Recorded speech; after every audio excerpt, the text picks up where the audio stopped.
Hello, friends. From the Friends of the Domes at Mitchell Park, this is Story Time.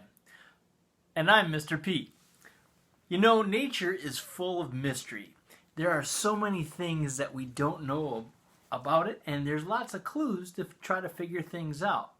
Well, I'm about to introduce you to my favorite book in the entire world. It's a little gross, but it's still cool. Alright, I'll let you figure that part out in a moment.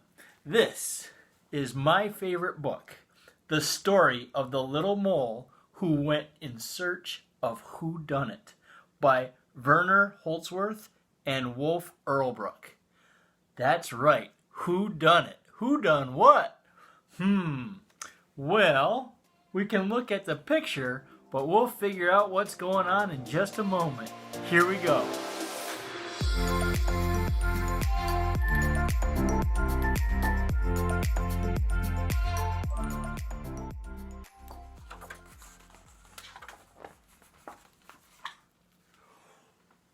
When Little Mole poked his head out of his mole hole one day to see if the sun was shining, something very strange happened.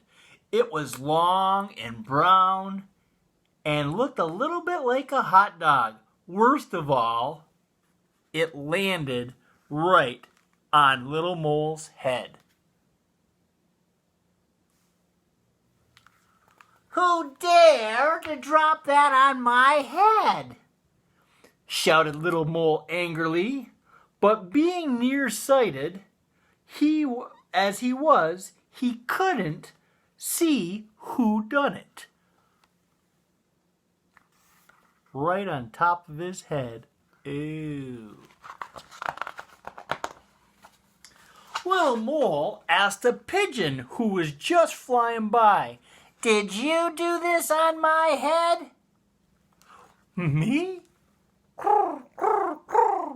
No, not me," answered the pigeon. "I do mine like this."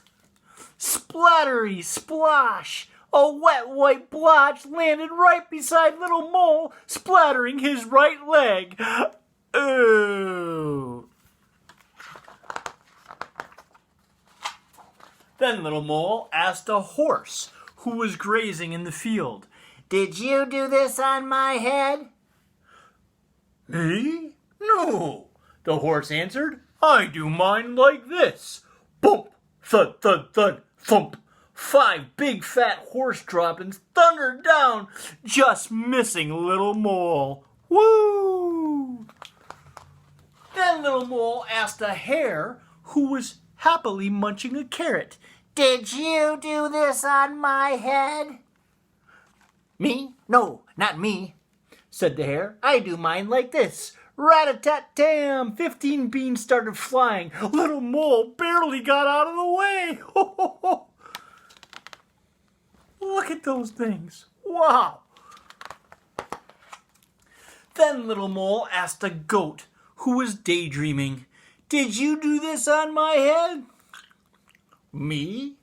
No, not me," said the goat. "I do mine like this. Clackety-clack-clack, shiny brown lumps fell onto the grass."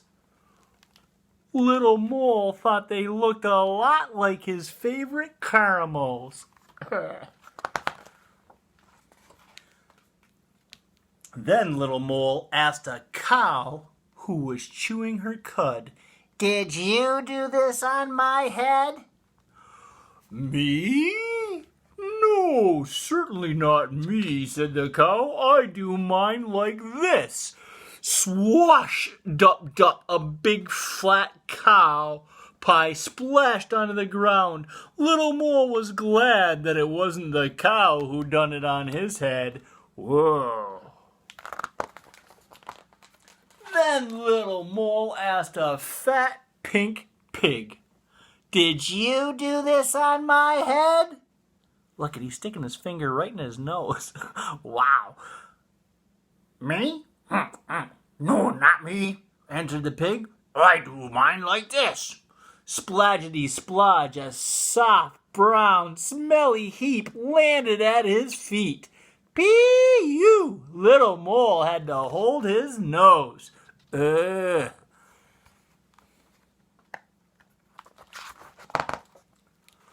Little Mole looked around for another suspect, but all he saw were two fat flies dining.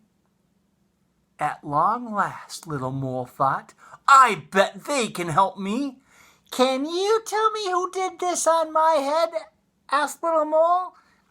Keep us still a second, buzzed the two flies, busily studying what was on top of Little Mole's head. A moment later, they shouted triumphantly, No question about it. It was a dog. A dog! Of course! Now Little Mole was sure who done it on his head. Henry, that old hound dog. There's Henry right there. Look at Little Mole. He's checking out the scene. He found his culprit. As quick as a flash, Little Mole climbed on top of Henry's doghouse. Bling! A little brown crescent landed slap dab on the middle of Henry's forehead. The deed done, a happy and satisfied Little Mole disappeared back into his mole hole. The end. And that is the end. All right. Well, not that he should have necessarily got back at Henry, but I like this book because it shows that all animals are different. All of us are different. And even when the animals go to the bathroom, it's different. But the cool thing about that, boys and girls, is although it is funny, looking at wild animal poo, it's actually called scat. Can you say scat? Yeah. So when we look at this, it actually gives us clues to what animals have visited our yard or our park or wherever you are. And you can actually look at it, and by looking at the shape of it and what's it made out of, I know it sounds gross, but it can be really cool. And you can find out so many cool things about animals that maybe you didn't even know were there. And you know what? That's the cool thing, is sometimes animals are just looking for food and just looking for, they're living their life like we're living ours, but they don't even want to be near us. Yeah. So check it out. See what you can see. You do have to be careful, though. I wouldn't say touch it, and you don't always want to smell it. Ew. But it can also, it can be dangerous for you, too. So make sure that you're just looking at it. I say that because sometimes animal scat can carry disease and stuff like that. So be careful. Make sure you have one of those amazing adults helping you out. And I hope you enjoyed our story today. Make sure you like us below and check out our other stuff on our webpage as well. All right. And thank you very much. Have a beautiful day and see what kind of mystery in nature you can find.